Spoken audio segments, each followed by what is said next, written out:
Hi, everybody. Royce Eddings here, your vinyl junkie. Thank you for joining us tonight. Me and Michael Altini, star of the show. Thank you for joining us tonight on Royce in the House and our vinyl unboxing of pop music. And I just want to say these genres, they're just all over the place. I was looking up lists of pop artists today, the top 100, the top 50, the top 40, and it's just shocking what comes up. I mean, one list had Prince as a pop artist. I don't really agree with that. It had the Beatles as a pop artist, and I really don't. And it had Green Day, Nirvana, REM, Queen, Fleetwood Mac, Beach Boys, Temptations, and Destiny's Child. And I wouldn't really say I agree with any of those, Mikey. Would you? I mean, there's so many crossovers, crossover genres and stuff. I mean, really, pop music is rock and roll. And pop, the word pop comes from popular, so the recording studios and stuff, they wanted popular songs because they sell more albums. So anyway, let me take a look here. Hey, Mikey, are you ready? We ready to do this? Oh, yeah.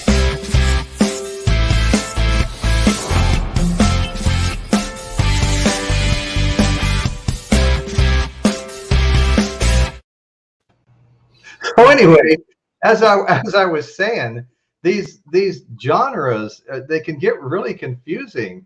I was reading, like I was saying to Mikey before we went live. Well, maybe we were live already. That it's really hard because I've got a list here of bands that they're calling pop bands, like Prince and Green Day and Queen. And I personally wouldn't consider any of those pop. To me, pop, it's all rock and roll, but pop is the mellower rock that appeals to like everybody. Like, I'm a huge Jimi Hendrix and Led Zeppelin fan, but my wife doesn't like either one of them. She likes softer music. She loves Journey. She loves the Eagles. Now, Journey's rock and roll, but I guess you could maybe call it pop. I can call it pop. It's good rock and roll, but it's still pop. It's mellower music. The Eagles, they showed up on many lists naming pop bands. I guess you could call the Eagles pop, but to me, the Eagles are kind of on a different level than a lot of the other pop bands. So, Mikey, I don't know. We usually show off anything new we bought before we start showing our albums for the particular subject. Did you buy anything new this week? I got nothing. Okay, good, because I don't have anything either. Boys, I think what pop. This thing about pop, you could be a heavy metal band or whatever, as long as you get a record out and it's played on the radio, on the top 100 radio stations. Yeah. Automatically, it's pop. So Journey, because they had so many hits. Well, and I agree with that on so many levels. Other than the fact that, I've always kind of separated what I thought was more. I guess maybe I just like a little harder rock, but there's a lot of pop that I love too. I think we all do. We don't even know. We're not even thinking whether it's pop or some subgenre of rock. We just listen to the stuff we like, and that's what it's all about. And pop is popular music that sells to the masses. You don't have to be into metal. You don't have to be watching Headbangers Ball. That's not pop. Pop sells to the masses. Okay. First of all, before I start, I have to say hi to the chat. I got Linda Foster, and hey, there's Mikey UPS in there, and Caitlin and Bob, Linda Foster, Paul. Hey, Paul, how you doing, buddy? Gloria, Caitlin, Maria Day, Gloria, Caitlin. Okay, let's see if I missed anybody up high here. I hope you got Linda Foster. Yeah, Jeff Davidson, just the facts. Hey, Dan, how you doing, buddy? Okay, all right, we got a nice Angelo, how you doing, buddy? Love you, man. Anyway, so there's Angelo and Bob. Hey, Bob. Yeah, so we got a good group here tonight. Hopefully we'll be entertaining.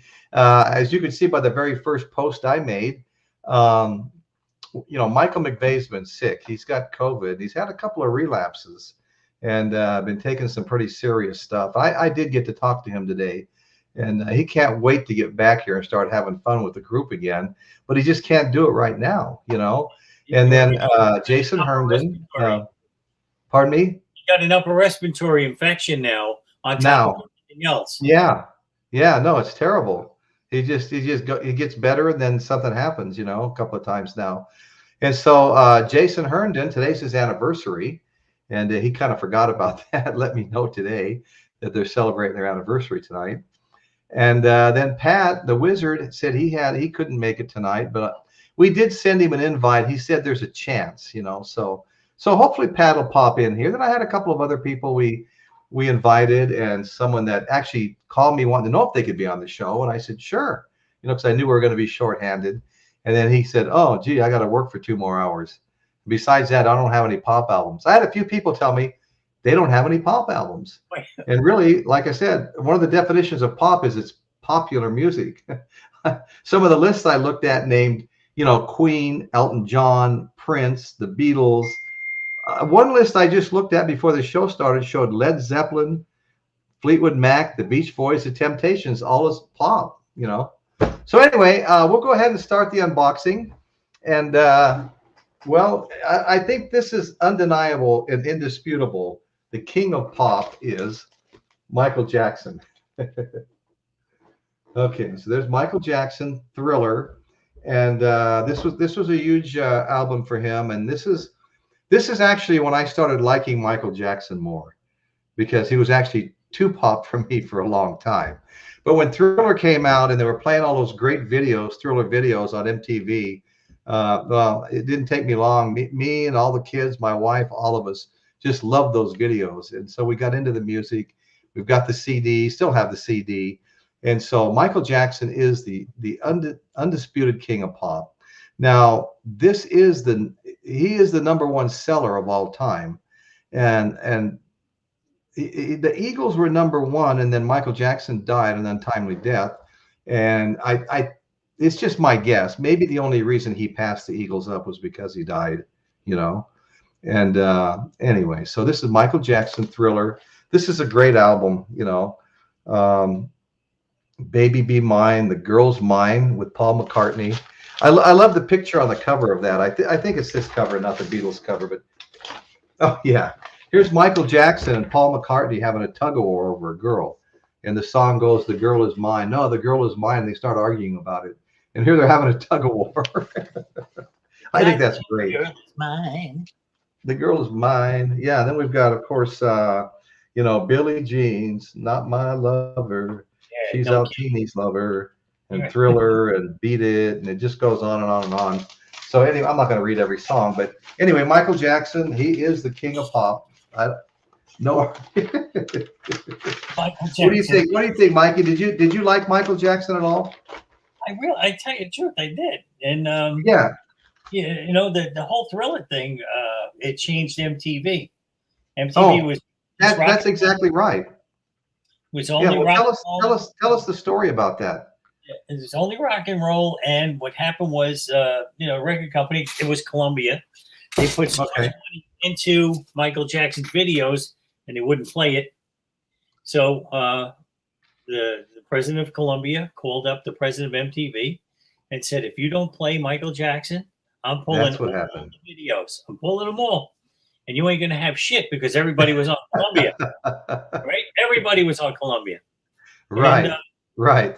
They put it on, and it turned out it was a huge, huge hit. I mean, Thriller was like a movie. Huge. It was like a mini movie that nobody's ever done before, right? I know. I mean, God, the dancing, the makeup, just amazing stuff, you know. Right. I mean, I still have my Michael Jackson hat and glove over here. I ought to grab them, you know, while I'm talking about Michael Jackson. Oh, let's see. You what, are you going to put it on? I actually have the sequence socks, and I was practicing moonwalking when I unboxed Michael Jackson, but I just never. Hey, you think that's funny? I used to be pretty damn good. I could even do a little bit of forward moonwalking, you know. All right. I'd like to see I can't now. I don't know what happened. It's like skateboarding. Last time I went skateboarding, I almost broke my hip, you know. So anyway, got my glove. We'll leave it on for a little while. I don't want to scratch any of the vinyl up. I respect the vinyl, you know. Okay. So anyway, again, this is also the undisputed king of pop. Once again, Michael Jackson. That was a great album. Michael Jackson Bad picture album. Okay. There wasn't a bad song on that album. What's that? There wasn't a bad song on that album. No, this was good too. They were both good. Yeah, look at that. Well, he looked like a real stud back then. He looked like he belonged in West Side Story with a switchblade, doesn't he? Well, I know he looked like he belonged on the west side of Manhattan in the gay bar. Look at that. Wow. Okay, I can't put this stuff away good with the glove. Okay, so great songs on this one too. Bad, The Way You Make Me Feel, Speed Demon, Liberian Girl, Just Good Friends, Another Part of Me, Man in the Mirror, I Can't Stop Loving You, Dirty Diana. We've all known the Dirty Diana, and Smooth Criminal. He looks like a smooth criminal here, you know. Steve Stevens was playing guitar on Dirty Diana. Who did? Steve Stevens from Billy Idol. Oh, okay. Yeah. Dirty Diana was like a heavy metal song. Right. Well, I don't know if you know this, but one of the reasons that Axl Rose and Slash from Guns N' Roses had a big falling out is because Slash played on a couple of songs, and Axl just flipped out because he thought, you know, Michael was a pedophile, which he was accused of, and Axl Rose finally admitted that he was molested by his father when he was a boy, you know. And so the fact that Slash was over there playing for him, that, to me, what I read was that was a big part of them breaking up, you know, was him going to play for Michael Jackson. So anyway, so Mikey, what do you think about all that? About what? Did you hear that story too? Slash and Axl Rose, and you know, anything with Guns N' Roses, like, you know, I loved Appetite for Destruction, but I know. But the other thing is this: when Guns N' Roses would play, they made the audience wait hours and hours until they felt it coming out. They disrespected their audience. I hated that. Who the fuck did that? I think it was in Germany that the audience waited for a couple of hours, and they finally came out, and somebody hit Axl Rose in the head with a beer bottle. You know? Good, that prick deserves it. And maybe they knocked some sense into him. You know, I think you heard me mention before, sometime in the 90s. I'd have to look it up, but I was in the Guns N' Roses video, November Rain, on Use Your Illusions 2, down at the Orpheum Theater in LA. And they did like, I think it was like 7 takes of it, but it's such a long song, like an 8 or 9 minute song. Then between takes, Axl and Slash would sit on the stage, and the girls and guys would line up and get autographs and have their breasts signed and everything else. But so, I mean, we must have been there for 4.5, 5 hours just for 7 takes of that song.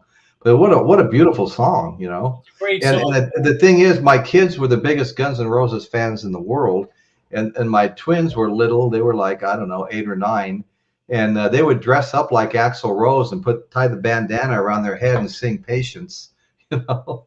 And I filmed some of it.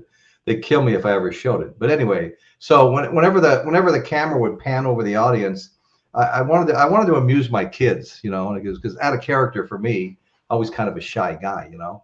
But when the camera would pan over right over the top of us and, you know, look at the audience from up above, every time it did that, I jumped on my chair and started playing air guitar, only because I wanted my kids to see it. That was the only reason I did it. I think I wound up on the cutting floor. So anyway, we'll go on. Now this lady here is mentioned, you know, number 2 when it comes to pop, and on some of the lists, you know. But this is self-titled idol, Madonna. Her self-titled album here. This is her first album, Madonna. Is that Papa Don't Preach on that one? Pardon me? Papa Don't Preach on that album? Oh, let me take a look here. Let's see. We have Lucky Star, Borderline. That was a big hit. Running Up, I Know It, Holiday, Think of Me, Physical Attraction, and Everybody. You know what? Those songs, they were all over the radio, and they were pretty damn good songs. Yeah, no, they were pretty good songs. We liked them. And, you know, my kids, all 3 of my daughters were taking jazz, ballet, and tap dance at a pretty accredited studio. And my oldest daughter, Amber, she was actually in a dancing group that traveled around. So she got, you know, some scholarship, she went 5 nights a week dancing, you know. She doesn't admit stuff like that very often. But so this was back in that day when, you know, Paula Abdul, Madonna, they were all singing and dancing, you know. And so they were really big with the girls that were, you know, learning to dance and stuff. And the songs were very popular. So that's Madonna, self-titled album, the first album. You know what? She used to hang around. She was from Detroit, and she came from she came to New York to the disco scene, and you know, she used to hang around in all the clubs and shit like that.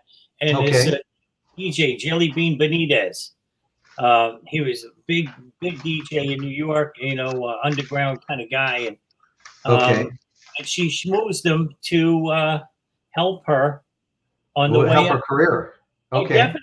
You know, he would, I don't want to say produced it. He invited her into the studio, and he coached her on the sound and all this other shit. And of course, all his stuff is in the background because it's Jelly Bean Benitez. But without Jelly Bean, she would be nothing. Right. So that's my. No, I was mentioning Guns N' Roses, and my kids all, you know, singing the song Patience and dressing up like Axl Rose. Well, a few years back, I had tickets to see Metallica and Guns N' Roses together at the Cow Palace near San Francisco. And I was really excited about it because I like both bands a lot. And Amber kept on me and on me. Her and a friend wanted to go so bad. And like a dad, you know, I gave them the tickets. You know, sometimes I regret it now because I would have loved to have seen those two bands together. I heard it was a great show. What do you call Maria Day was there. She said there was too long of a break between Metallica and Guns. Fans got bored. Who played first, Maria? I bet it had to be Metallica. I think? Yeah. Okay. They lined up, didn't work together I know Guns well. All the bands had lined, but didn't work together well. You know what's funny is like a lot of the concerts I've been to where there's two great bands. I mean, either one of them could be the headliner.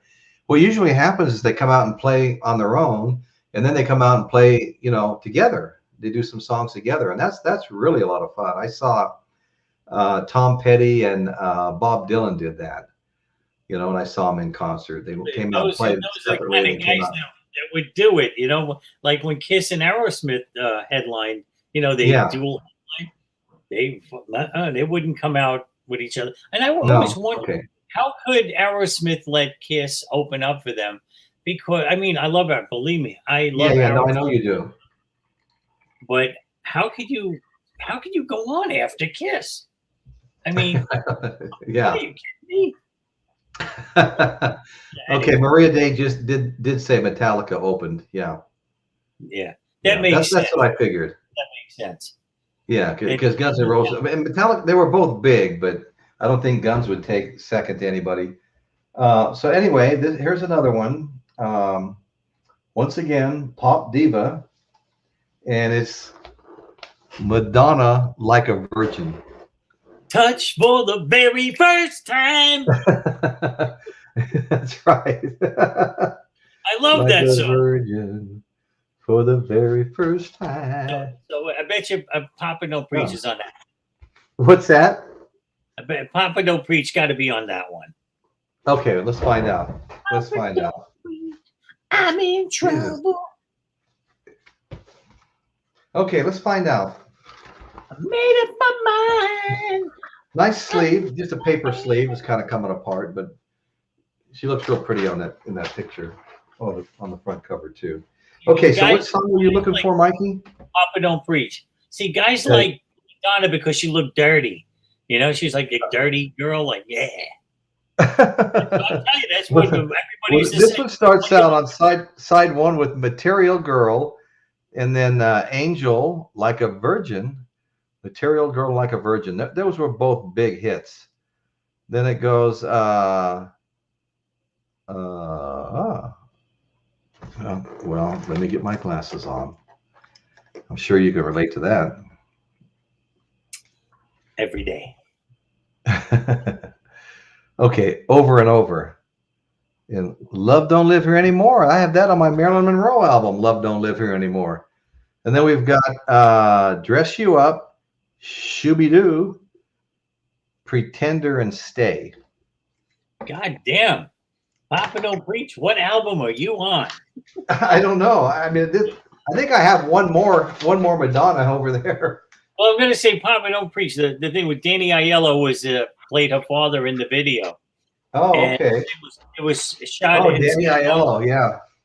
It was shot. The video was shot on Staten Island in probably one of the worst neighborhoods we got at one of the really stations.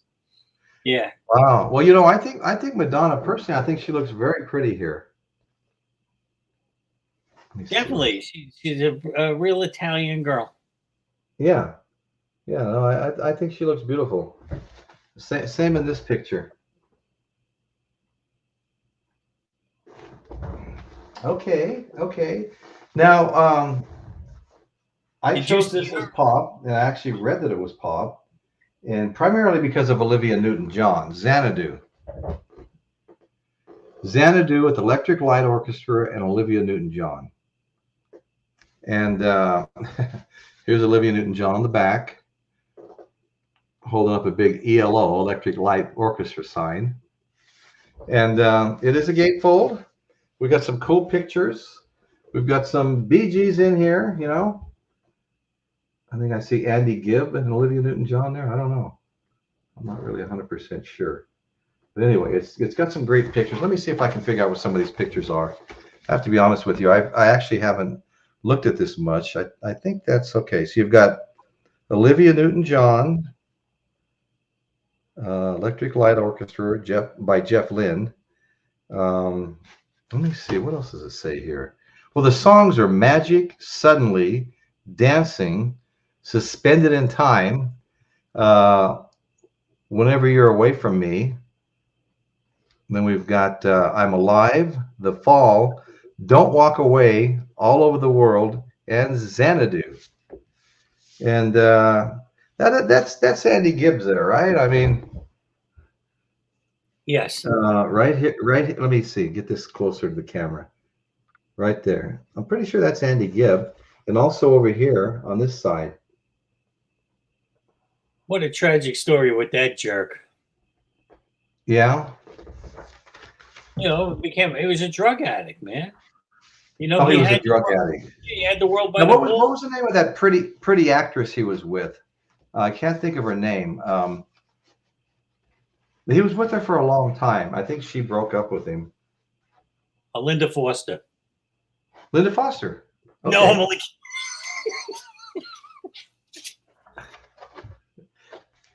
Okay, so anyway, Xanadu, Electric Light Orchestra, MCA Records. We'll put that away now. Any comments there, Mikey? Andy and Olivia Newton-John. Yeah. According to Maria. Okay. Victoria Principal. That's who it was. Thank you, Maria. Very pretty lady. No, it was Jeff Davidson came in with that one. She said, Maria said Andy and Olivia were like bro and sister, like brother and sister. Oh, okay. Yeah, that makes sense.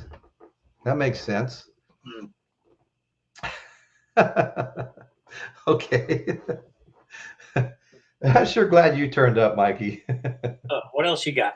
Yeah. Well, okay. All right. And this is this also, some of the Motown stuff actually falls under pop as well. And wait a minute.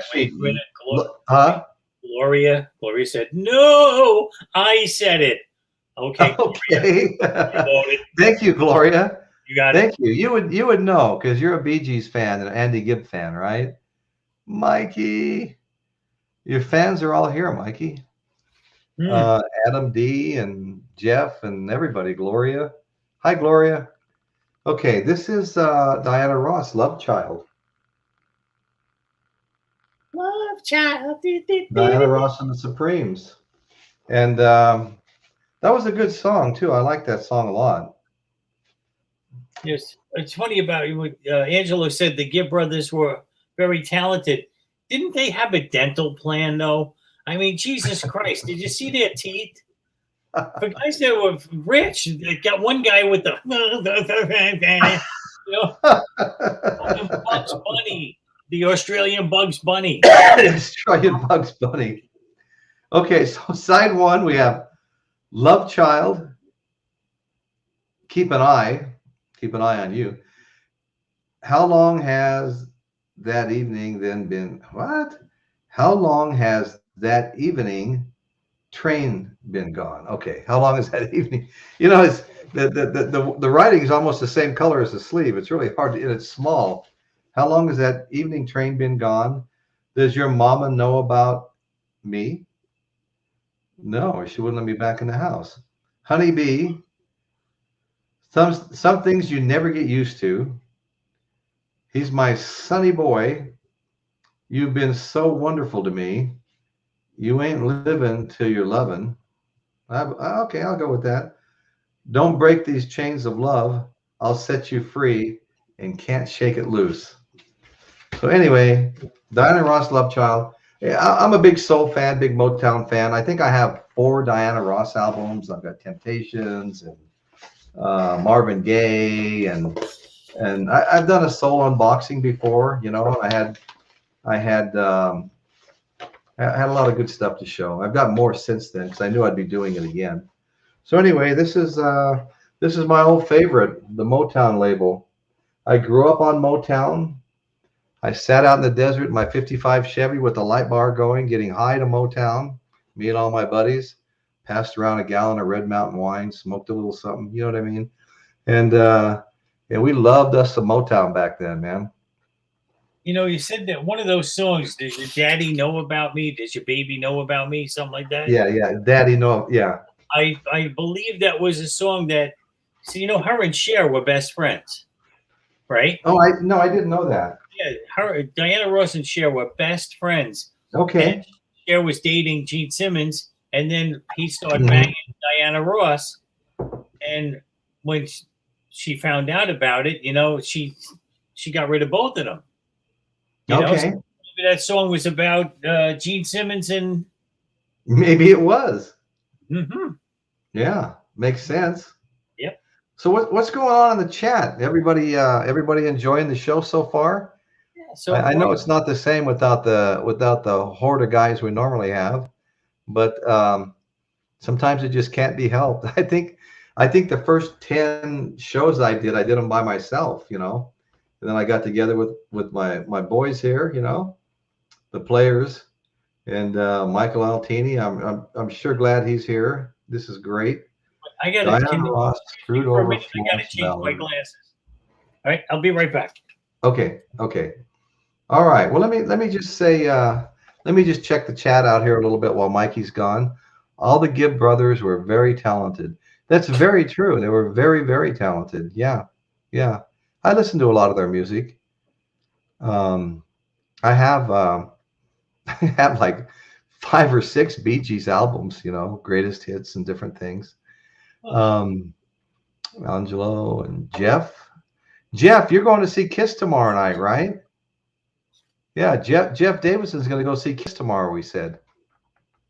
Yep. Lucky bastard. That'll be cool. And when Bob said Diana Ross screwed over Florence Ballard of the Supremes, Angelo says, phenomenal Royce. Oh my God, thank you. Hey Jeff, are you going to I hope you're going to Las Vegas, because me and the boys are going to be there in February. I'm going to be there next week. Yeah, but I'm my class reunion. I want everybody to know that we won't have a show next week unless Mikey wants to do it. I'm going to be in my class reunion is next week in Las Vegas, where I grew up. Yeah, so we're going to leave Thursday, drive to Vegas. The reunion's Friday night. And Harrah's gave me 3 nights free, Thursday, Friday, and Saturday night. I'm not at my choice of casinos. You know, Harrah's is part of the Caesars chain. They own half of Vegas, but it was the only place they give it to me was actually at Harrah's, you know, which may have been my last choice, but it's okay. It's okay. I'm looking forward to it. And we're going to have a good time now. I'll probably make a few Vegas videos. There's a new big casino they just built downtown Las Vegas, and I watched somebody else do a video on it on YouTube, and looks pretty phenomenal. And that light show in the ceiling on Fremont, in the roof on Fremont Street, they've got the zip liners now, and it just gets more and more spectacular. You know, the light show up there as time goes by. So I'm gonna make a few little films back there while I'm there, and I'll show them on YouTube just for fun. And they always have a band playing down there. There's 2 stages downtown. Always have 2 bands playing. Okay, yeah. You know, and the food's cheaper. They've got all these, you know, prime rib specials, kind of like the way Vegas used to be. You know, I grew up back there. My mother worked at the Nevada Club, which is no longer there. Then she worked at the Fremont. When I became 16 years old and old enough to work out there, I got a job in the at the Fremont as a busboy, you know, and then I wound up taking a job as a dishwasher. And I tell you what, the food fights we would have back there, me and all my friends working a great big dishwashing machine, was crazy. It was a fun place to work though. When it was time to eat, the guy in the pantry cooking and stuff would say, "Hey man, lunchtime, what do you want?" I go, "Oh, well, I'll just have this." I go, No, anything you want. You want a steak? I'll cook you a steak. Whatever you want, just tell me what you want. It was really cool back then. You want a steak on a Sunday? You get a steak on a Sunday, you know. And then later on, I went from there to Binion's Horseshoe Club, and I worked at Binion's Horseshoe. In the following year, for a summer job, I worked at, which is no longer there either, the Hacienda Hotel and Casino. If you were driving on the LA highway, it was the very first casino on the left. And worked my way up into the buffet, where you'd wear like the double-breasted suit, the tall hat, the checkered pants. And all I had to do, I took care of the desserts. The pies and cakes table was mine. And I would just have to keep slices out of all the different, that's where I learned to love cream pie, you know, all the different cream pies and cakes that the chef made. I had to keep slices of everything out there. We started running out in the back room. I'd go down and get some more. And that's all I had to do, was cut slices of pie and cake all night. That was my full-time job. Anyway, it was fun. It was fun. So what we have now, you were mentioning Cher earlier. And what I have is Gypsies, Tramps, and Thieves. Cher. Gypsies, Tramps, and Thieves. Yeah, sing it, Mikey. You can sing it better than me. Da, da, da, da, da, da, da, and every day the men would come around and lay their money down. Right? You know, the record company tried to show her, make everybody think that she was half Indian, like American. Oh, yeah. Right? That was the. Well, she could pass for that. Yeah, but she's not. She's Armenian. Not Albanian. Armenian. Oh, yeah. Right? And I mean, she's dark. I'm working for a guy right now. His last name is Krikorian. I've had friends, Rastigian, and every one of their last names ends in IAN. Right. Shotigian. My friend Jackie Shotigian. Right? Charlie Zagian. I know a bunch of Armenians, and they all have the picture of Cher up there because that's their idol. One of their own. I get it. I get it. So anyway, The Way of Love, Fire and Rain, and He Ain't Heavy, He's My Brother. In one of these nice modern, you know, sleeves that take good care of the vinyl. And what do we have here? We have He Ain't Heavy, He's My Brother. That's a great song. I mean, I don't think it's a Cher original. It was no. You know, The Road Is Long. Terrible. The Road Is Long. It's a song about Michael McVeigh. He is heavy. You know, today he was feeling pretty good today. He was eating a potato chip sandwich. No way. Nobody eats a potato. You know, I don't eat a potato chip sandwich, but I put potato chips on my sandwiches. Well, if I go to like Subway and order a big sandwich, I put the entire bag of potato chips on it. And I used to do that with hamburgers too. I think he just had a potato chip sandwich because Michael McVeigh does not have lettuce on his sandwich. I can guarantee. Is that right? I can guarantee it. No, I believe you. He was on the phone crunching in my ear, and I wanted to strangle him. But anyway.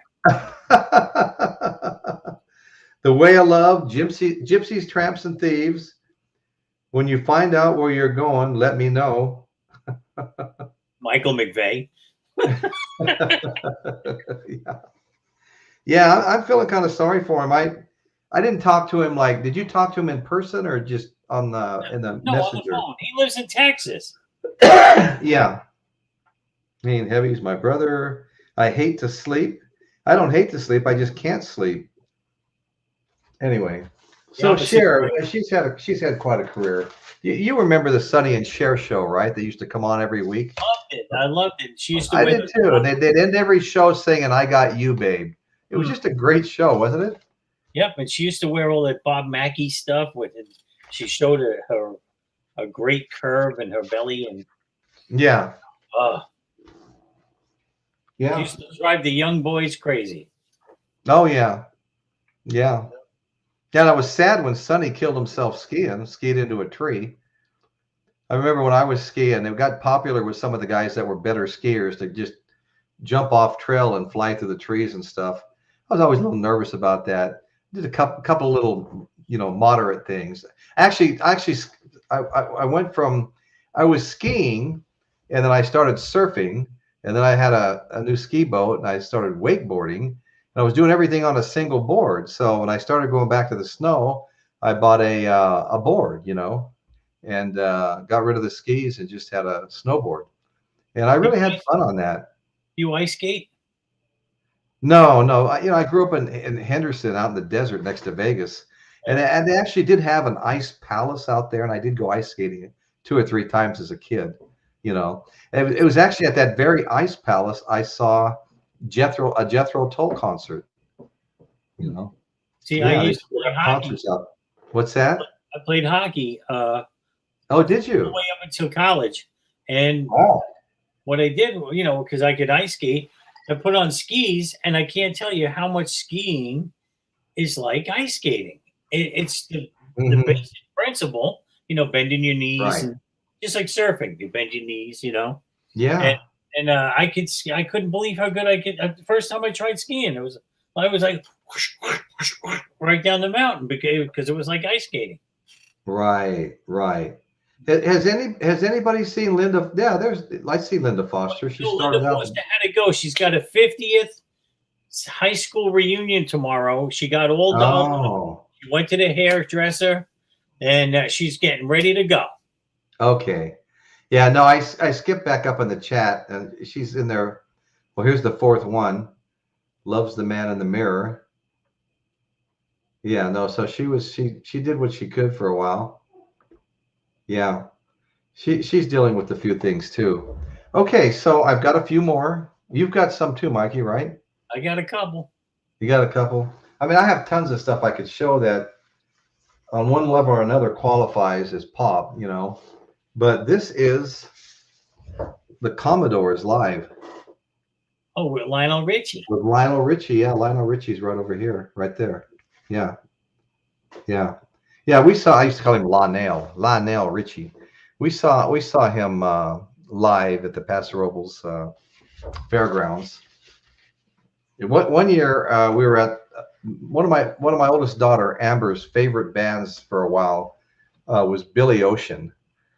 Caribbean Queen. Oh, I hate that fucking guy. I hate that fucking song. Oh, do you? Well, we all kind of liked it, And so we took Amber to see Billy Ocean at the fairgrounds, and we had 3rd row seats. And Amber ran up there with a pen and a piece of paper, and he came forward and signed his name on the paper. And then a crowd just mobbed the stage, and he backed up. And Amber didn't get the paper; it just disappeared. And it was like 6 months later, some girl here in town walked up to her and goes, You, I got something for you. And she dug into her purse and she had that autograph for Amber and gave it to her. What a nice person. Yeah. That was cool. So anyway, this is the Commodores, and it is a gatefold. And I'm not zeroing in, making myself big. There's only 2 of us here. So let's just keep everybody engaged here. But here's the Commodores live. That must be their concert, stops and stuff. Yeah, exactly. Where they recorded all. Yeah, exactly. And I like the Commodores. He left them. He was always very complimentary, calling them the best band ever when he became even a bigger solo act. But yeah, they went to Jesus, Massachusetts, Tennessee, Ohio. Wow, Indiana, Florida, Kentucky, Wisconsin, California, San Diego, California, Los Angeles. Yeah, they got around on this concert tour. And he was a very talented. A lot of people are still rock bands and stuff. Famous rock artists are still giving him credit. Um, partially for their own careers because he was just so good, inspired them. And it's again my old label, Motown. I love Motown. Motown. Yep, vinyl Did the looks good. Commodores sing Brick House? Or was that What's somebody that? else? Did the What's that? Commodores sing Brick House? Or was Brick that somebody? House? She's a brick No. house. You know what? Who sang? Maybe. Was that, I'm not sure who did that now. I think that was cool. Maybe that was Cool in the Gang. Maybe it was who? Cool in the Gang. I love Cool in the Gang. Did you? Yeah. I love it. Well, when you showed that Sly and the Family Stone the other night, I can't tell you. I had for a while there 8 tracks and all. I had everything they ever made. I mean, I was a huge Sly and the Family Stone fan, and I still am. I don't have any of their music right now. I'm kind of bummed about that. I saw a brand new one. I think the same one you showed, and I should have bought it when I saw it. I'm going to get it, but that's just a great. I saw him twice in concert, the Hollywood Palladium. And I love that band. And Sly, what a performer! I think he started out as a DJ, didn't he, on a radio show? And he was really entertaining. When the band left the stage, he'd come back out and just start dancing around and with the microphone and singing a little bit and stuff, and just all kinds of fun antics and stuff. Yeah, he was the first. Okay, now here we go. Gloria, are you there? Is Gloria there? Gloria, good. She's there. The Bee Gees. Bee Gees. Do you have this one, Gloria? Just curious. You know she's got that. Huh? You know she's got that. She's got everything of them. Yeah, Holiday. I've just got to get a message to you. I can't see nobody words. I started a joke. Remember that song? I don't think they were the original singers. It was somebody else. And the world started crying, and then the world started laughing later in the song. What a bullshit song. Huh? What a song to get you fucking, you want to, be happy and you hear that, you get all depressed. You want to take pills and go to sleep. It was that kind of a song, wasn't it? Yeah. Kill me. 1st of May, Spicks and Specks, World, Massachusetts, to love somebody. Every Christian lion-hearted man will show you. What? New York mining disaster, 1941. Barry, Robin, and Maurice, Maria is saying. And Gloria is saying, my beautiful Mo. And Bob's saying Sly and the Family Stone were notorious for not showing up for concerts. Bob, that's the first time I heard that. I didn't know that. I never heard that either. All I know is Sly was the first guy to rent out Madison Square Garden. Was he really? He rented it out for his wedding. Invited everybody to come to his wedding. I gotta there's a little town just up the highway from me on Highway 1, which fronts the ocean, and it's called Harmony. In fact, in one of my playlists, Why We Love the Central Coast, where I'm promoting my real estate business, I did a video on Harmony. Betty and I did. The population is 18 people. And William Randolph Hearst, who built and owned Hearst Castle, the newspaper magnet, used to stop there all the time because it was a creamery. He'd stop there and get milk and cream and stuff on the way to Hearst Castle, because Hearst Castle is another 15, 20 minutes up Highway 1. But it's really cool because the creamery stuff is there, and there's giant cows, one up on top of a building, dairy cows, metal ones. Then another one catching a frisbee, standing on his hind legs. And there's a glass blowing shop. And if you catch it right, and I have before, you can watch the guy make the most amazing glass. You ought to watch that Why We Love the Central Coast playlist, Cambria, my little trip to Cambria. and there's a winery sitting on the hill. So after Betty and I went through all the stores and stuff, but the neat thing is there's a wedding chapel, and you can 18 population of 18, you can rent the entire town for your wedding or for any kind of a party. And there's quite a bit there, you know. There's pottery shops, glass shops, different buildings, you know. And then straight up the hill, there's a winery. So we went up there and did wine tasting and stuff on the way out. And it was pretty cool. But population 18, rent the whole town. Gloria is saying, instead of Fanny be tender. Is that something about somebody's butt? You know? Fanny be tender with my heart. You know, but hey, check this out. Maria Day. Okay. She is a wealth of knowledge. I'm noticing that. You know, she would probably be a good guest on your show. She can come on right now. I'll send her a link if she wants to. Anyway, go ahead. So what else you got, Royce? What else? What else do I have? You got anything else? This is going to be good.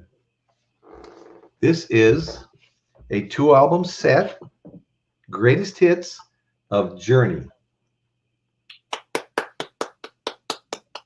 There's not one bad song on there. No, do you have this? I wish. Yeah, no, it's I just took it out of the shrink wrap. I've had it for about 8 months.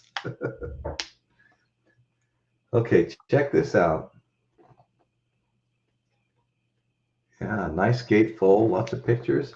You know, these gatefolds are cool, especially when they do it upright. It's like getting a poster, you know, but only better. It's, you don't have to worry about it tearing it up so easily. Yeah, definitely. Yeah. And then the back just, you know, lists all the songs on the 2-album set. Let's pull an album out for the first time. Now that I've got it unboxed, I get to play it. Columbia Records, Journey's Greatest Hits, brand new vinyl. Okay, let's take a look. Let's see what we've got on here. And I can imagine there's not a bad song on here, you know. Only the Young, Don't Stop Believin', Wheel in the Sky, Faithfully, I'll Be All Right Without You, Any Way You Want It, Ask the Lonely, Who's Crying Now? I like that. Who's crying now? I was crying yesterday, but you're crying now. I hit the lottery. Separate Ways, Worlds Apart, Lights, When the lights, Loving, Touching, Squeezing. Oh, what that's got to be it. That's got to be an Altini anthem right there.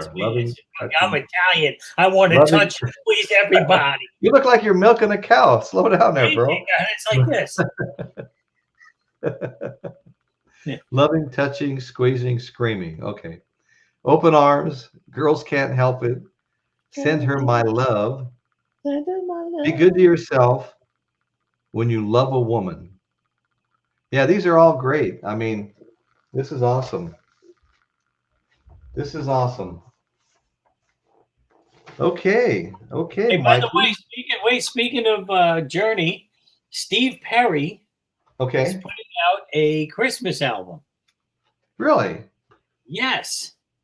And if you were lucky enough to be notified on the steveperry.com before he put it out to the general public, gave you a shot to get an autographed one.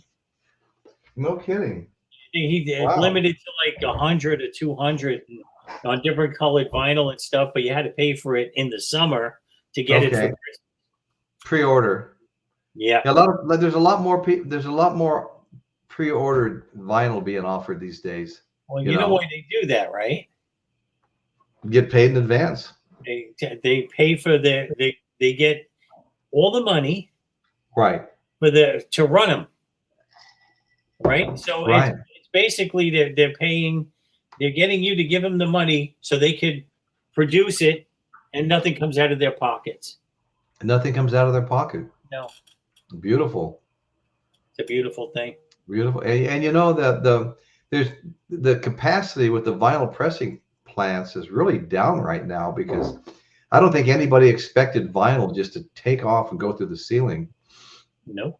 And anymore, I must have about 20 different companies that notify me of vinyl they have for sale on Facebook. And it's like you go to the channels and what you see is like box set after box set after box set. And sometimes it's 3 copies of the same album, just, different recordings of the same songs and things like that, And everybody's on the bandwagon right now to get paid while vinyl's hot, Yeah, well, I don't think I'm enjoying it too. Yeah, I don't think it's a phase. I think it's here to stay. No, it's not. It's here to stay now. Yes, I think there are still a few people that might think it's a phase, but I'm not buying that at all. I love going out there. Last week before the show, I had 5 albums I was going to show, and I went out there and sat in the living room and played all 5 albums before the show. And I didn't have time to do that tonight. Too busy eating dinner. My wife we had a nice tri-tip and potatoes and salsa, and she made the most amazing dessert. It looked like a cake, but when you cut into it, it was more like an apple pie. It tasted like apple pie. It was cinnamony and caramel was in it, and apples were in it, and it was great, man. And I didn't have time for albums tonight, listening to them, It's funny that you said salsa because we had a big argument today on the phone about that. You said salsa, right? Salsa, yeah. Salsa. There's no O in it. Salsa. We say salsa, all right? And it's like, and then, Pat was having a shit fit that I said salsa. And I said, look, it's S-A-L, sal, S-A, salsa. So, and then I remember they did a great thing on Seinfeld about that. Because George and Jerry were at the diner, and they said, they're going to get some salsa. And then George is like, are you going to get the drink or are you going to get to eat it? He says, how does the waitress know? You got to watch it because this waitress say it. There's salsa and there's salsa, right? Salsa, right. Salsa. Right. And according to my... I'm like 55 miles or 50 miles from Santa Maria. And what's really popular around here is referred to as Santa Maria barbecue. And they started it down there locally anyway. And they would barbecue tri-tip in the parking lots of supermarkets, parking lots of department stores. There'd be somebody out there with a huge barbecue, Red Oak barbecue. They'd barbecue up tri-tip, and they'd serve it with, garlic bread, beans, and potatoes. The kind of potatoes you cut up and get kind of crispy on the outside, and salsa. And so the Santa Maria style barbecue is the tri-tip, the beans, the potatoes, and the salsa are all mixed together. And you try to get a bite of steak on the same fork with the beans, potatoes, and salsa. It's like me at Thanksgiving wanting to get turkey, cranberry, and stuffing all on the same fork. You know what I mean? Let me ask you something. That's called Santa Maria barbecue, and it's just real popular around here. In fact, Betty and I went out to dinner at McClintock's Saloon the other night. Really a cool place, old Western style saloon. It may be the most popular restaurant in the whole San Luis Obispo County. And they do the same thing there and at AJ Spurs and some of the other restaurants. They'll bring you with your dinner a big ladle of beans, and they'll bring you a big skillet of the same potatoes I was just describing, and a big bowl of salsa. So you can do the same thing with no matter what you're eating. Yeah, and of course the onion rings come as like an appetizer for free. It's expensive dinner, but they come with salsa, and you dip the onion rings in salsa too, and it's just out of this world. And I've tricked a few of my friends before because they like to sell turkey nuts, and I mean real turkey nuts, right? What? And I've talked to a couple of my friends' wives and you got to try the turkey nuts. They're not really nuts, are they? Oh no, it's some kind of gizzard or something, but they're really, really good. And after they finish eating them, I tell them they're real turkey nuts. You're eating turkey's balls. Right. Well, just like bulls. Out of here. No, I wasn't. They were. I've had them before. They're actually good. I mean, they cook them, But and what do they call the bull's nuts? They sell those too. They call them prairie oysters. Something oysters. What was it again? Prairie oysters. Oh, I heard it was something different. Not Rocky Mountain oysters. Rocky Mountain oysters. Caitlin just nailed it. I haven't had any of those, but the turkey nuts are great, man. All right, then. I'll take your word for it. Huh? I'll take your word for it. On that happy note, let me see what I got over here. Well, I'm glad that the other two aren't on today because I would hear all kinds of shit about this. Okay, are we talking Bruce Springsteen? Here we go. This is what brought him into the mainstream. Bruce Springsteen, yeah. Dancing in the Dark, right? That brought him into mainstream America. And this is, to me, it was the downfall of Bruce Springsteen when he went. Really? How come? Because he got too popular. You know? Okay. You know, I'm used to seeing him in medium-sized places, Madison Square Garden, of course. But, he used to play Capitol Theater in Passaic, New Jersey, the Palladium, 1,800 seaters, and and this brought him into pop culture. Okay. And it was the end of the Bruce that I knew. Then he became political and all this other shit. Right. And I can guarantee you, I only bought this album just to collect it because you can tell, if anybody knows me, I ruined the sleeves. This has never been taken out. And this is from 19. No wonder it looks so good. And look at this is like brand new vinyl. Okay, oh, yeah. There's not even dust on it. Wow. Right. So, and it's got 4 different versions of Dancing in the Dark on here. So, and that's one of the things that, I want to, as a Springsteen fan, I wanted to throw up. This was made in 1984, and it will go back into the sleeve because I couldn't stand it. Like, get the fuck out of here! That ain't Bruce Springsteen. Have you ever seen that 5-album set of Bruce Springsteen's? An old one, not anything new. Yeah, the box set. Yes. Yeah, I have that. Yeah, I got all those albums. So Oh, okay. We talked about Prince before. But you know what? I thought this guy, he made the movie. He didn't become that popular, but he had one hit, Jungle Love. Morris Day. Yeah. Right. All right. This album actually sucks. But but Jungle Love on here and Jungle The Bird. Love, baby. Jungle Love, yes. Oh wee oh. And The Bird, it's like when you hear it, you cannot. You start doing The Bird, So that's pretty. Pretty. And here, look at this. I don't have the inner sleeve, of course, but look at this. There's no right on the other side has all the shit on it. Oh wow! I never seen a record like that back then. I never seen a record. Now they all do. No. This, Yeah. Do everything now. We got Morris Day. And we'll just put this back in the cardboard. Nice. Now, here's one. He was big on MTV for the longest time. Robert Palmer. Oh yeah, yeah. Okay. I had a cassette of his back in the day. Right on here, it's "Looking for Clues" is was the hit on this album. Okay. But his biggest hit was "Might As Well Face It, You're Addicted to Love." Right. And he said a genre for the videos, but he was dressed up with a suit on, and he had those zombie girls behind him with the lipstick and stuff. So that must have been like that was like mid to late 80s, right? Oh, Robert Palmer, I think he was 1984, if I remember correctly. Let me do a quickie on here.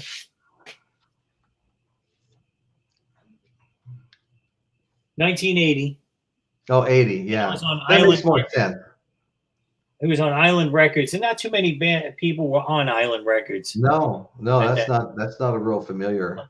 Because he's from, it was in English, like English Caribbean stuff. Right. He died in September of. I remember when he died. It was just so weird that he died so young, and age wasn't good to him, man. He was like, oh, Jesus Christ, he looked like an old man, and he wasn't. What was it, drugs or what? No, just, sometimes the English don't really age well. Look at Robert Plant. He looks horrible. Yeah, right. So here, I got one. Gloria would definitely like this. The Bee Gees. Oh, yeah. Do you know this record? I think it's, what's it called? Spirits Haven't Flown. And it's a gatefold. Oh, nice. With her 3 boyfriends on it. Right here. This is the guy. Wow, that looked like I just did that, right? It looks like I did that. Yeah. I can't do this. Oh, forget it. You want me to zoom in on you? No, it's fine. Okay. I'm going to grab something while you're finishing showing that. Okay. And I've never heard of any of the. I don't know why I bought this record, to tell you the truth, kids. I have no idea. Oh, because Tragedy was on here. Tragedy. And that's about the only song that I really know on here. So anyway, I love that song. Yeah. That one song. Yeah, that was a good song. There's one song that besides Saturday Night Fever stuff, there's not one bad song that they do on there. Right. But there's a song that they sing on the lights on Broadway. Do you know that song? Isn't that a great song? Yeah. That is a great. That's the Bee Gees, right?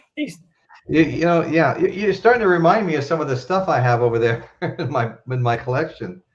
Uh-oh. All right, so here we go. Now, here's one of my favorite bands is The Who. But in the early 80s, they decided to not do shit, and they went on their own. So, Roger Daltrey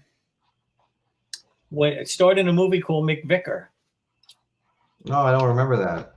Yeah, it was a shitty movie. Oh, look at that. Okay. Yeah, there it is. And he did the whole soundtrack. And there's one great song on here, and that's it. It's called Bitter and Twisted. It's a bitter and twisted. That movie's starting to kind of come back to me now. I remember something about Roger Daltrey being in a movie.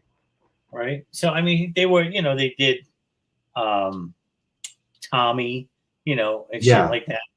But this is just like a prison movie. And it was okay, Yeah. I think this made him decide not to make another solo album. Right. Okay. And so, because he put one out, so Pete Townsend had to put one out. Okay.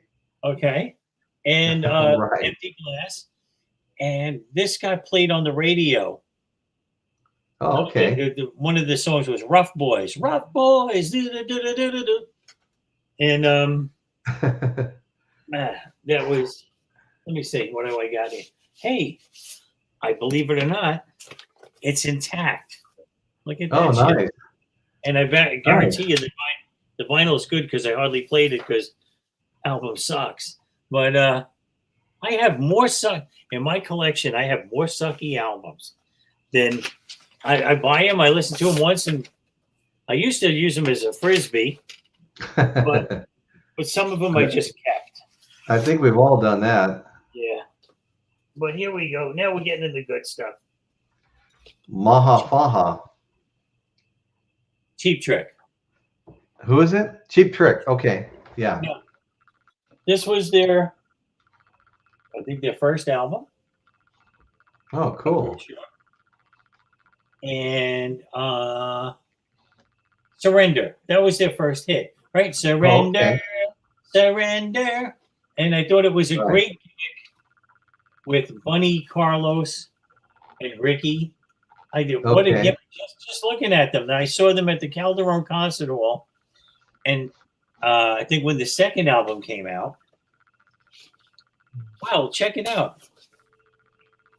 It's intact. Can you believe it? Wow. You're kidding me. How did you do that? You know what? I'm going to tell you now. It's all coming back to me. why I hardly played this record. Let me see. I could just tell you right now. Yeah, I hardly played it. See. You know, one of our resident experts, Jeff Davidson, says that's their third album. Their third album. Okay, so Jeff, that's why I said I think. So maybe you can help me out on this one, Jeff. So the reason why I stopped listening to them is because I was at the Calderon Concert Hall, which held about maybe 1,000 people in Long Island. And I'm standing by the soundboard and I'm listening to what I see on stage, and I hear keyboards. There's nobody playing keyboards up there. And back then, you were considered a fake fucking band if you ever had canned music. Now they do it all the time. Everybody's got a tape running or something. Like Milli Vanilli got killed back then. Today it would be okay for what they did. So I seen that and I'm listening and I go, wait, I don't hear any organs and shit.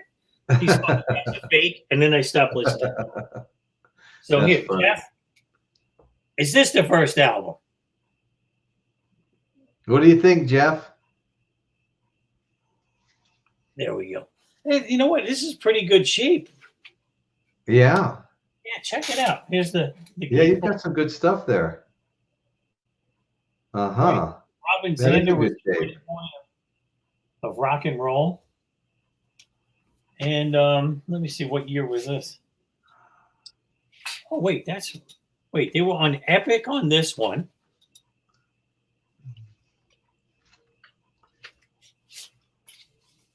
Okay. Never mind. I thought I saw something else. All right, so let me see what else. I got one more thing and then I'm done here. Shh, come on, fucko.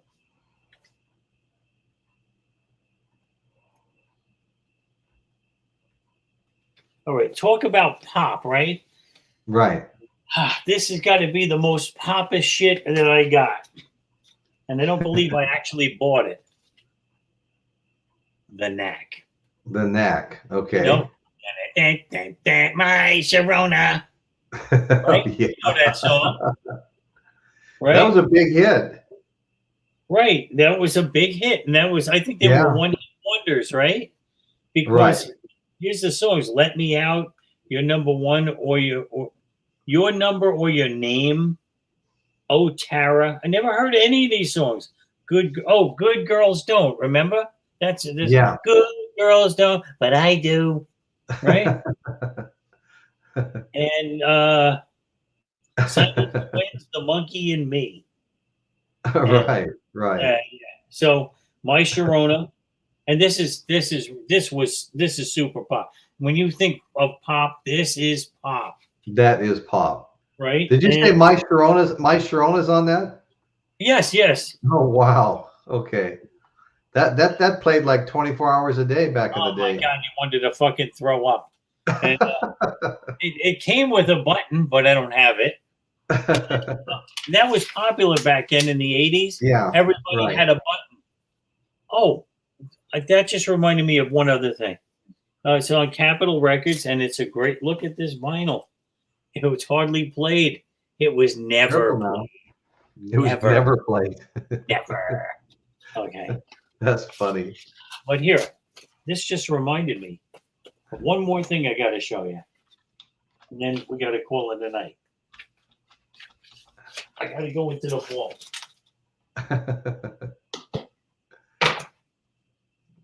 Just bear with me a second. Yeah. There it is. Well, we'll bear with you for a second. I was thinking about doing the same thing, grabbing something, but.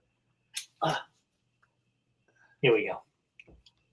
This is the only record that I got that I saved the button. The button, okay. Joe Jackson, Gotta Look Sharp. No, look at that. I want those shoes those shoes for my reunion next week. Pinstripe socks, white shoes. I'll be styling and profiling, you know, like back in the old days. Yeah. This was an EP.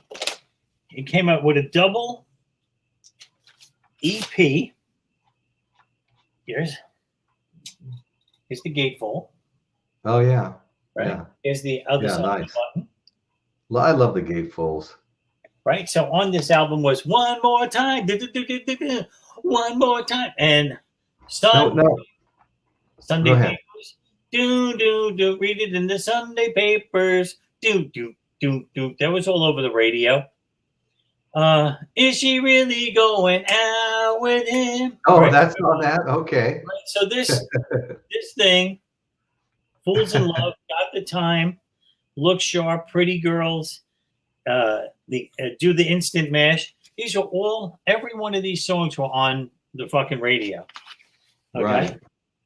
And you're not going to believe this, but look how good. I kept it good. You're kidding me. You sure you didn't borrow those before the show, those good ones? I kid you not. Look at this. Look at good vinyl too. Look at that. Wow. Yeah. And this was on A&M. Look at that. Man, that shines like diamonds. Like a diamond in a goat's ass. Diamond in a goat's ass. Well, that's shiny. That's a Marine thing. Okay. Shine that up like a diamond in a goat's ass. Now drop it, give me 20. All right. So that's hey, Days with Jordan the Lion. How you doing, Jordan? When I think of pop, I think Elvis Costello. No action. all right. Well, who said that? Days with Jordan the Lion's on. In the chat. Said, did he say Elvis Costello? Yes, he did. Elvis Costello in The Attraction? Right. Okay. Nice. Look at you, man. Elvis Costello. That's what Jordan's talking about. His band. Yeah. The Attraction. I mean, he was Elvis Costello and this, that, and the other thing. But when he was with The Attraction, these guys were unbelievable musicians. And he said it later on. He did a stint over here at the Beacon Theater. 3 nights with just Elvis Costello. Another 3 nights with Elvis Costello and The Attraction. Then he did another 3 nights with the other band that he was with.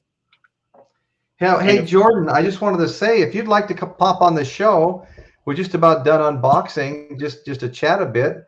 I can send you a link to like Messenger. You just click on it and come on the show. I don't know if you're in a position where you can do that or anything, but we'd love to have you on. Believe it or not, Jordan is a very shy person.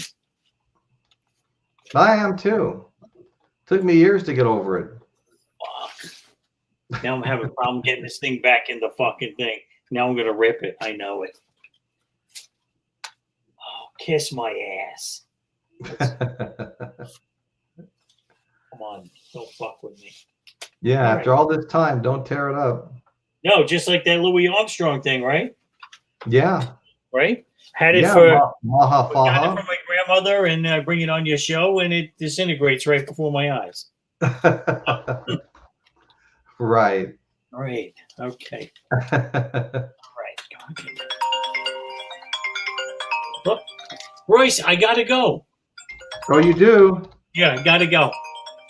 Okay, buddy. All right. All right. Talk to you later. Say goodbye to Jordan in the chat. Everybody in the chat. Bye, everybody. Bye, everybody. Yeah. Okay. Well, you know, I just wanted to show my. I know Gloria's a big Bee Gees fan. I know if Jason Herndon was here, he's a huge Duran Duran fan, and that's a pretty top pop band, Duran Duran. But Gloria, this is for you. The Bee Gees idea, Bee Gees. I don't know if you have this, so I know you're a big fan. And then I've got Bee Gees Rare Precious Autumn, I think it says. Okay. Alrighty. I just thought I'd flash those on the screen. And then Bee Gees Main Course. Okay. Bee Gees Main Course. So that and the one that I showed, Greatest Hits, those are my Bee Gees albums. Anyway, yeah, I think we're gonna make this one a short one since we were kind of short-handed tonight. Two of the co-hosts actually let me know, I think one yesterday and one today that they weren't going to make it. And anyway, that's okay. I mean, it's all for fun. We're just trying to have a good time, entertain each other, and entertain you guys, and have fun with you guys. But that's what we do. We're just trying to have a good time. Caught a little off guard with so many people not being here.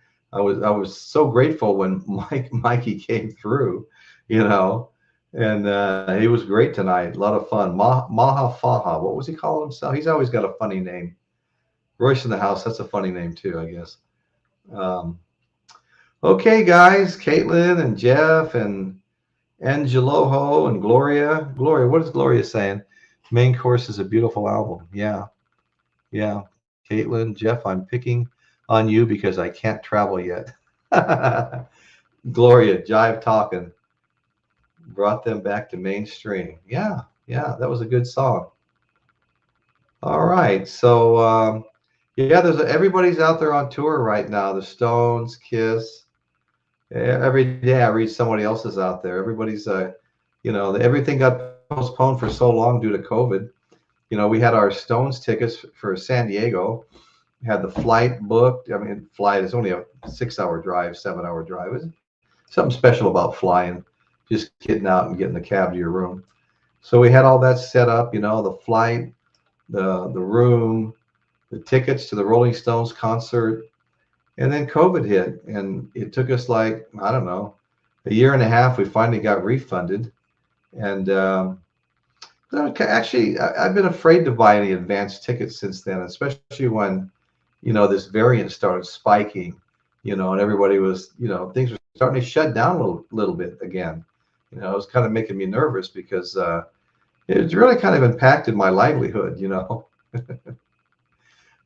Being a contractor, a real estate agent, and a home inspector, things really slowed down for me. And so anyway, it's always something, you know, always something. And it looks like maybe the variant's kind of starting to get under control, but I think this could be here to stay. I mean, there could be, you know, I know there's other variants too. You know, maybe they're not as serious as the one that's been so bad.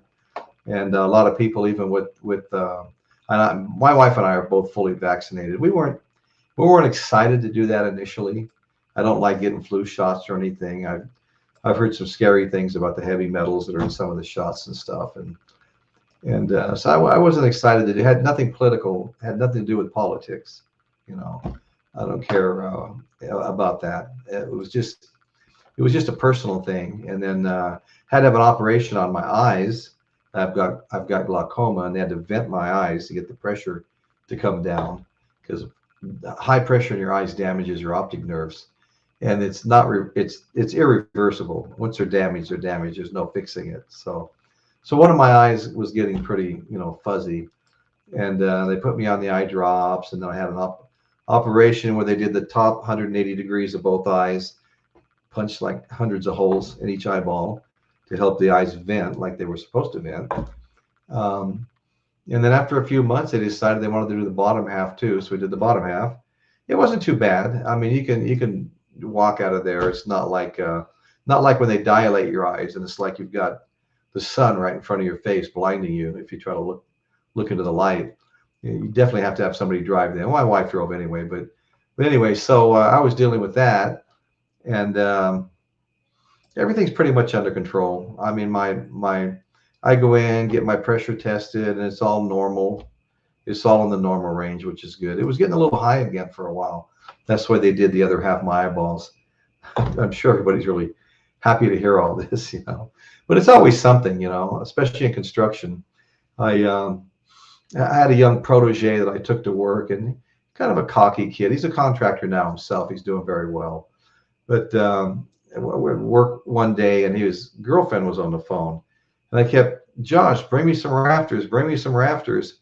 And he finally goes, you can reach them, just reach over. Then I reached, and the ladder went out from underneath me. I broke my wrist, couldn't work for about 4 months. Another time I shattered a heel bone falling off a roof of a house I was framing. So it's you get abused out there, you get abused in construction. We're trying to transition into real estate, you know.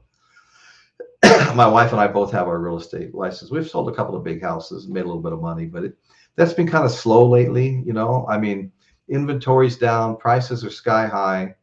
I mean, a house you could have bought for 600,000, 550 is 850 now. The house across the street from me was listed for, started out at 2.2. Then they separated the lot out, which is what I told them to do. And last time it was listed, it was 1.8, and now it's got a sale pending.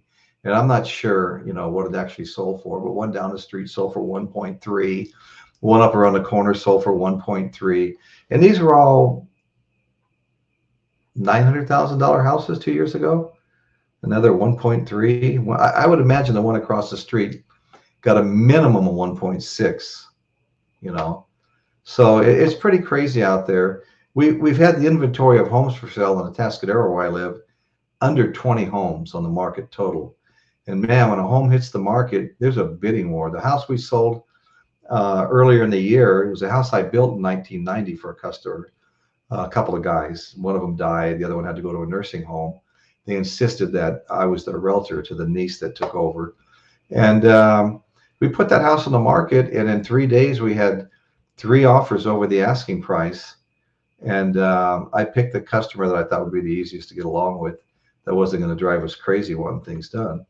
And that's the way it turned out. She bought it as is and didn't ask for anything. It was just beautiful. And some of the people that came and looked at that house when it was too late, we already had a buyer. I'm still today looking for houses for them. You know, one of them in particular went into escrow twice, and both times one time I talked him out of, once the disclosures were made, there were some foundation issues. I talked him into canceling the escrow. The other one, they canceled it on their own. But we're still looking for a house. We showed them something last week. We've been showing them houses for 6 months, and they only want to live here where we're at, the West Hills of Atascadero, small acreage, 11 miles from the Pacific Ocean. So we get a coastal influence, the best weather in town, and they want to live here. And so there's not that much available, and what is usually pretty high. So anyway, how did I get on a real estate tangent? This is a vinyl show. What's everybody doing tonight other than watching the show? Royce, I just read an article where real estate agents won't be needed by buyers in the future. What do you think? You know, Bob, I've been hearing stuff like that for we've only been realtors for a little over 2 years, but I've been hearing stuff like that for 10 or 12 years. And, you know, Zillow has got a big place in the market, Zillow. And you can list your home with Zillow without a real estate agent. And in fact, the home we sold last year, big house up in Paso Robles, before they listed it with us, they listed it themselves with Zillow, and they didn't get any action on that at all. And the reason was, you know, I'm a building contractor and a home inspector. When people come out and look at a house, if they see what they perceive to be problems, I know how to address those problems, you know, and not make a big deal out of them. Like that house that I sold for $850,000 had Paso Robles. I mean, it gets to be 110 degrees up there, had no heating, and it had no air conditioning. And when the guy called me up to come and look at it, I was remodeling the house down the street. I walked up and I go, "Oh, great, you've got a passive solar house." And he spun around. He goes, "You know passive solar?" I said, "Yeah, I built 25 passive solar houses.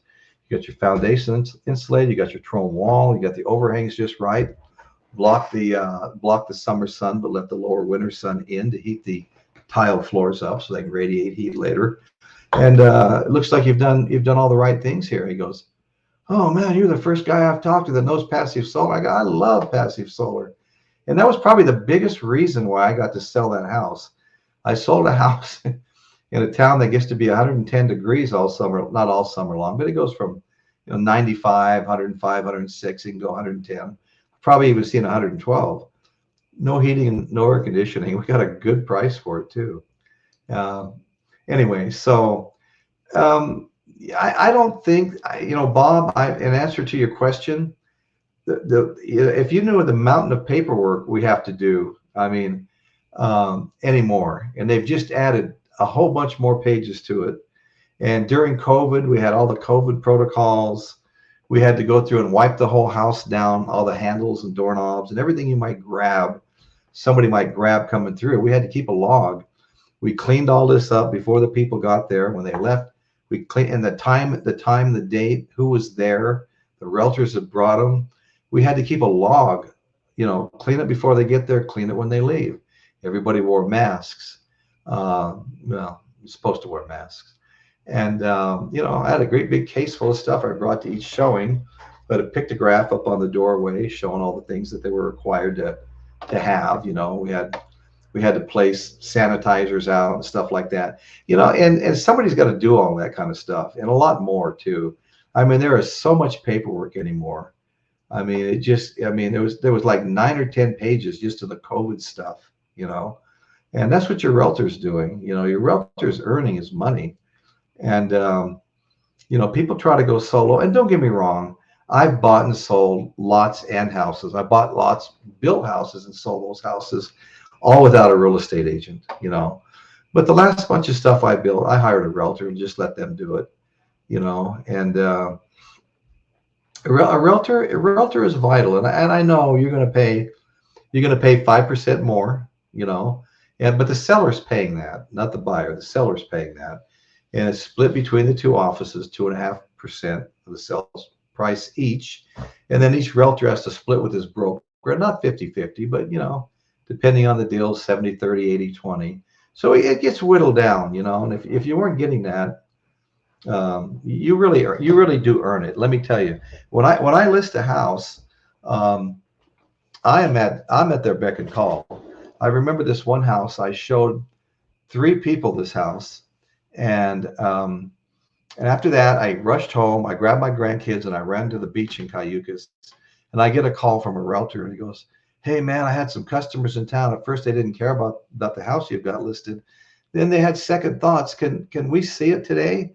And I had a deal with the people that gave me the listing that I would attend every showing. They didn't want strangers running out of the house.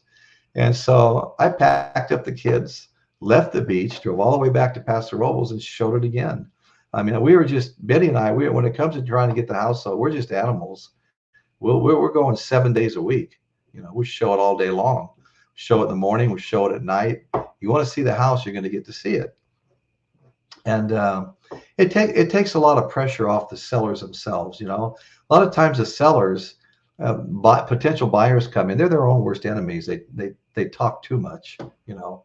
Realtors talk a lot too, but we try to guide them in the right direction.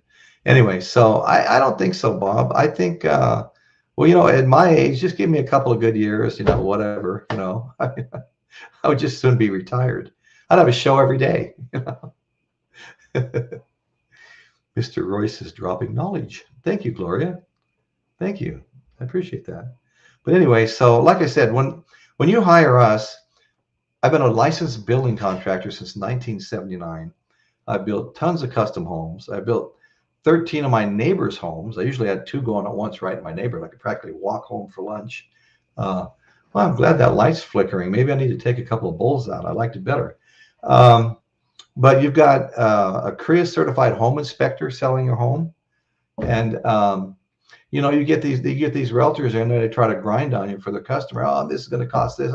No, it's not. Yeah, I'll fix it myself for a third of that. You know what I mean?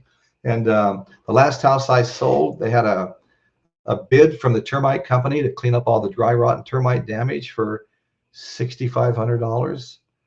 And the customers were kind of grinding on me a little bit, trying to get me to give up some of my commission. So I said, listen, here's what I'll do. The termite company wants $6,500 to fix all this dry rot and termite damage. I'll fix it.